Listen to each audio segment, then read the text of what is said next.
네, 오늘 말씀은 제3일의 사라나리라 이런 말씀 제목 가지고 함께 말씀을 나누도록 하겠습니다. 저희들이 마태복음을 강해를 통해서 예수님께서 이루어가시는 일들을 하나하나 되짚어 보면서 또 따라가는 가운데 있습니다. 그런데 오늘 예수님께서는 예루살렘에 입성하기 전에 제자들과 따로 모임을 갖는 시간을 갖게 됩니다. 어떻게 보면 거친 시간들이잖아요. 광야 지역을 지나오고 또 여리고성을 지나고, 저희들 여리고성에 대해서는 우리가 여호수아서를 통해서 완벽했던 그 성이 무너지는 그것을 통해서 하나님의 역사를 보았던, 그래서 지금도 이렇게 그 성터만 이렇게 남아있습니다. 남아있는데, 그 여리고 지역도 지나서 아마 예수님께서 이제 예루살렘으로 올라가시기 전에 또 여리고에서 지금 이렇게 보면 한 북동쪽으로 한 35km 정도 떨어진 곳에 이제 여리고성이 있다고 합니다. 성이 있고, 또 예수님께서는 또 베다니 쪽에서도 많이 활동하셨고, 그러면서 제자들을 만나서 제자들에게 특별하게 이야기를 해주고 싶었던 얘기가 있었다고 하는 겁니다. 그 이야기가 뭐냐면 죽음에 대한 이야기입니다. 제자들을 불러놓고 예루살렘을 목전에 두고 당부하는 오늘 이제 세 번째 죽음에 대한 예수님께서 말씀하시는 세 번째 이야기입니다. 그러니까 저희들은 항상 죽음을 앞에 두면 좀 항상 숙연하죠. 아무리 연세가 많이 들어서 돌아가셨다 하더라도 그 죽음 앞에 가면 저희들이 숙연해집니다. 그래서 요즘 보통 뭐 9988 뭐 이런 보통 많이 하잖아요. 99세까지 좀 팔팔하게 사셨으면 좋겠다. 그런 의미에서 저희들이 그런 이야기들을 많이 하는데, 실제로 저희들 삶 속에서 좀 건강하게 생활하는 분들이 우리 주변에도 많이 있습니다. 어저께도 저희 우리 성도님 한 분이, 지나서 성도님이 온나무 순을 그냥 생으로 좀 드셨던가 봐요. 수소생할 때는 나는 그렇게 먹어도 괜찮아 했는데 막상 먹고 나니까 이렇게 속이 안 좋아서 어저께 오전에 좀 모시고 병원에 갔다 왔습니다. 그래서 링겔도 마치고, 그리고 뭐 생필품도 좀 사고, 그러고 나서 농협에 들려서 이제 했는데, 거기에서 반천에 계시는 이제 96세라고 하더라고요. 그래서 조합장님이 저보고 혹시 지금 들어가지 않냐고 물어서 지금 바로 들어갈 거라 했더니까, 안 그러면 자신이 좀 모셔드려야 되는데 대신 좀 이렇게 모셔다 드릴 수 있냐고 해서 저희들이 반찬까지 모셔다 드렸습니다. 모셔다 드렸는데 내리실 때 딱 하신 얘기가 자신이 지금 96세라고. 그런데도 정정하시더라고요. 정정하시고.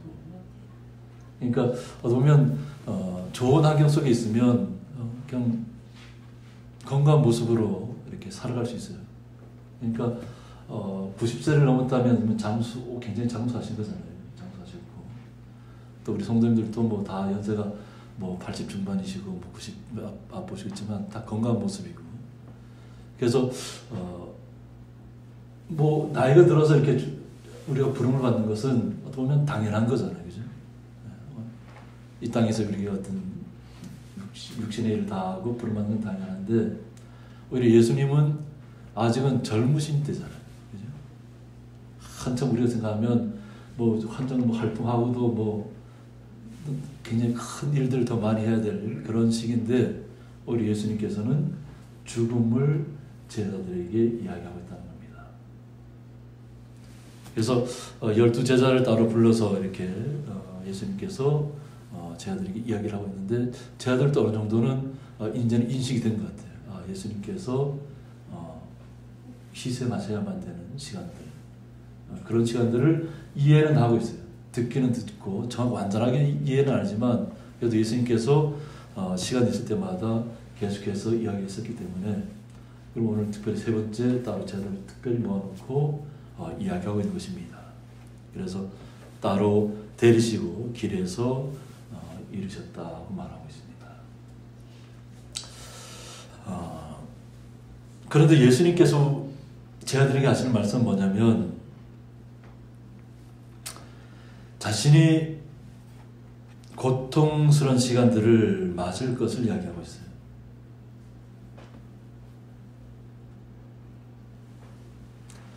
근데 그것이 누구로부터 받는 고통이냐면 대제사장과 서기관들에게 넘겨질 것이다.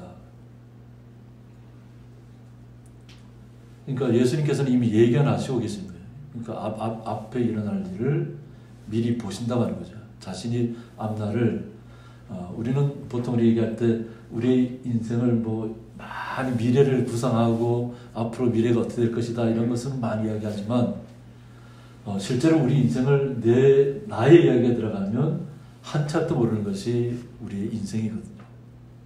그런데 자신의 이야기만 아니라 상대방 그 당시에 대제사장들과 서기관들과 바리새인들이 예수님을 어떠한 모양으로 죽음 가운데로 이끌 것인가를 다 내다보고 있다고 하는 거죠. 그런데 미리 앞으로 이루어질 내용을 제자들에게 하나하나 이렇게 마음속에 각인시켜주는 겁니다. 그래서 보라, 우리가 예루살렘으로 올라가노니 인자가 대제사장들과 서기관들에게 넘겨지매 그들이 죽이기로 결의하고 라고 했습니다. 그러니까 예수님께서는 이미 다 사람의 마음을 다 읽으신다고 하는 거죠. 그리고 예수님께서 우리를 위한 희생이잖아요. 보통 우리는 죽음에 대한 얘기하면 죽음을 정말 건강하게 살다가 정말로 며칠간 아프다가 그냥 하나님의 부름 받았으면 좋겠다 이런 이야기를 우리는 많이 하잖아요. 그죠? 그런데 예수님께서는 자신이 이들에 의해서 고통받을 것을 이야기하고 있어요. 보면 대제사장은 굉장히 거룩하고 모든 백성들을 대신해서 하나님 앞에 대신 제사를 드려주는 분을 우리가 대제사장이라고 하는데 12지파의 그 보석들을 다 이렇게 보석 가슴에 이렇게 붙여서 12지파를 위해서 또 정말 거룩하신 모습으로 주님 앞에 하나님 앞에 나가서 기도하는 분이거든요. 제사를 드려주는 분인데 이런 거룩한 생각을 갖고 나가야 할 사람들이 예수님을 죽이려고 결정했다는 거예요. 그런데 그 당시가 로마에 의해서 정복된 시대이기 때문에 자신들 스스로는 사형을 시킬 수 있는 권한이 없다고 하는 거죠.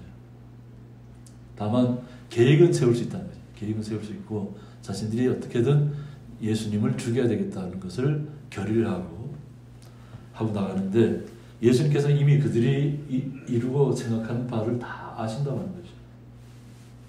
그러면서 예수님께서 하신 얘기가 뭐냐면 이방인들에게 넘겨주어 그를 조롱하며 결국은 자신들이 사형을 집행을 못하니까 결국은 로마에 넘겨줘야 된다는 거죠. 그러니까 결국은 우리가 빌라도의 법정에 서게 되는 과정을 우리가 알고 있는 것처럼 법정으로 가서 조롱을 받을 것이다.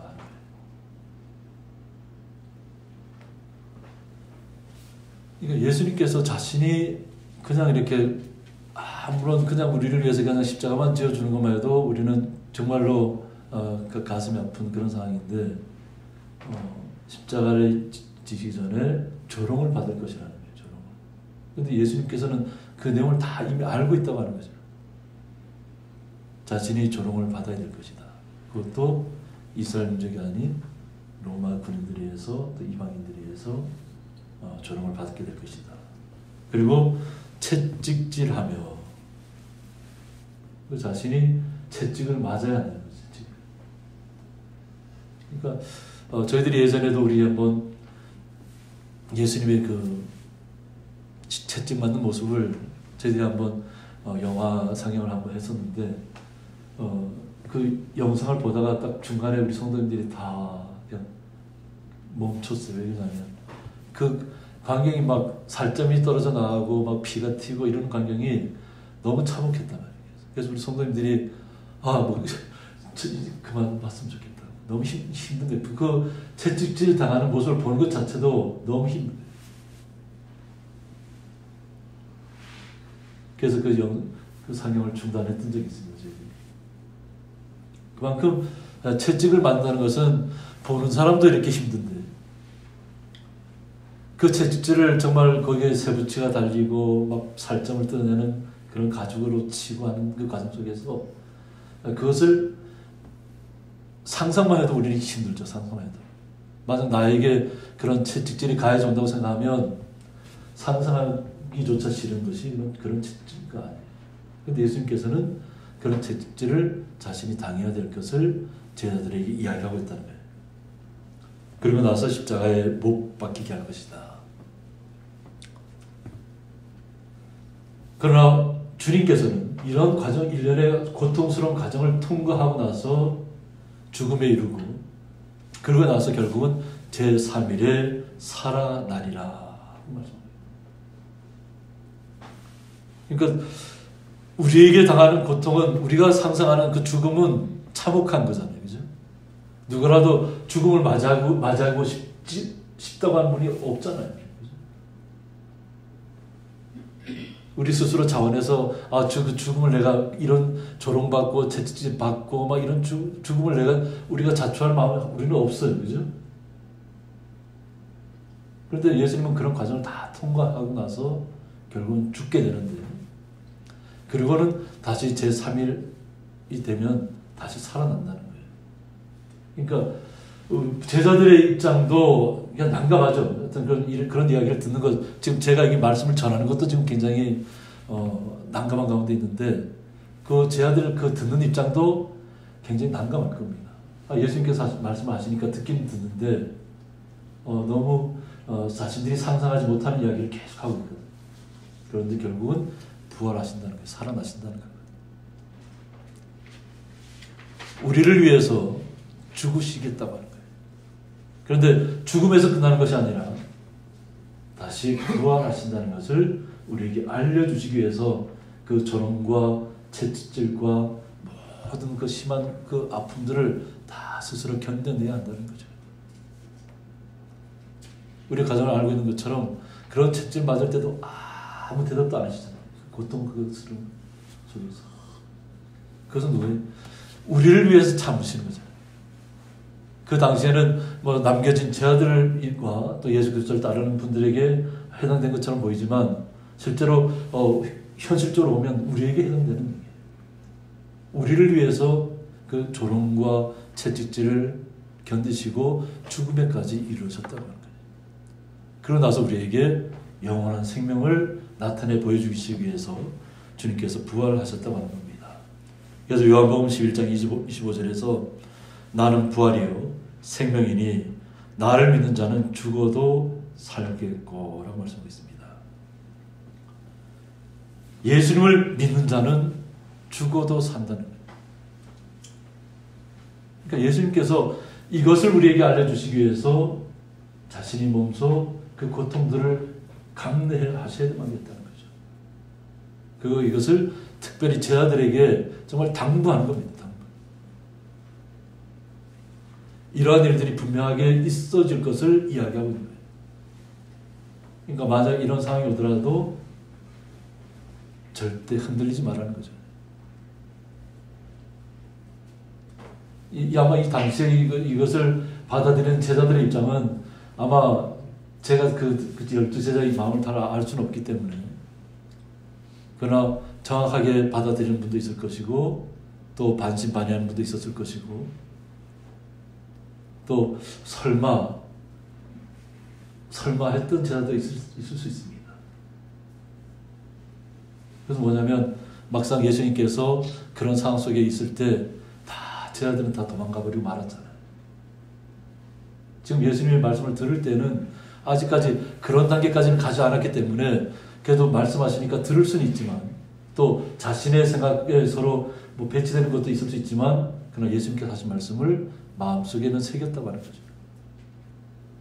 그러나 막상 그런 일이 벌어졌을 때는 뭐 다들 혼비백산해서 다들 자기 살 길을 찾아서 떠났던 그런 상황도 있지만 그러나 다시는 돌아왔고 그 다시 돌아왔던 제자들의 믿음 속에서는 다시 예수님만이 나의 영원한 생명이라는 것을 그들이 알았다는 겁니다. 갈라디아서 2장 20절에 보면 내가 그리스도와 함께 십자가에 못 박혔나니 그런즉 이제는 내가 사는 것이 아니요 오직 내 안에 그리스도께서 사시는 것이라. 이제 내가 육체 가운데 사는 것은 나를 사랑하사 나를 위하여 자기 자신을 버리신 하나님의 아들을 믿는 믿음 안에서 사는 것이라 하고 말씀하고 있습니다. 이것은 한참 후의 일이잖아요. 그죠? 이제 죽음이 다시 예수님께서 그 말씀을 할 때는 잘 이해하지 못했지만 다시 예수님께서 부활하신 다음에 제 아들이 이제 그 사명을 받아서 이제는 자신들도 이제는 함께 예수님과 함께 십자가에 못 박혔다고 고백합니다.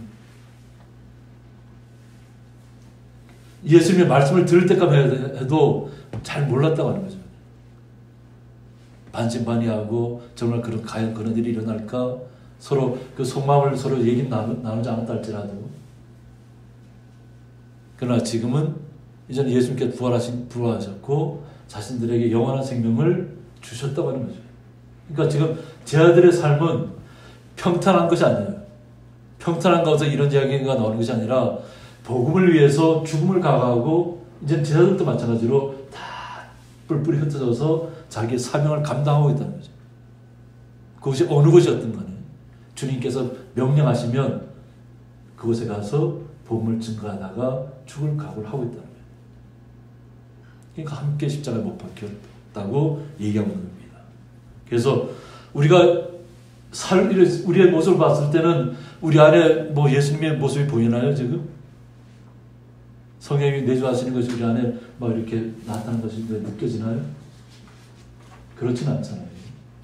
그러나 우리와 함께 하시는 분이 주님이시라는 것은 잊으시면 안 됩니다. 나타내 보여줄 수는 없어도 그러나 우리가 주님과 함께 항상 믿으면 주님이 나의 힘이 되고 능력이 되고 나의 모든 것이 된다는 것을 잊으시면 안 됩니다. 그러면 이 제자들처럼 죽음이 두렵지 않다는 거죠. 복음을 위해서 예수님께서 자신들에게 맡겨주신 좋은 소식을 아직까지도 받아들이지 못한 분들에게는 알려줘야 한다는 거죠. 그것을 위해서 자신들도 그 고통을 이겨내겠다고 하는 거죠. 그래서 복음을 들고 가는 길은 보면 고통과 동반하는 시간들이에요. 그래서 복음을 증거한다는 것이 순교를 각오하고 하는 것이기 때문에 그냥 이렇게 뭐 쉽게 이루어지는 것이 아니라는 거죠. 그러나 죽음에 대한 공포는 사라지고 없다는 거예요. 그들에게. 요한일서 4장 11절 보면 사랑하는 자들아 하나님이 이같이 우리를 사랑하셨은즉 우리도 서로 사랑하는 것이 마땅하도다 말씀하고 있습니다. 이제는 우리는 주님 안에서 사랑받는 자들입니다. 하나님의 거룩한 성도들은 주님의 사랑을 날마다 덧입고 있다는 것을 잊으시면 안 됩니다. 우리를 사랑하시기 위해서 죽기까지 자신을 내어주신 분이 예수님이라는 거예요.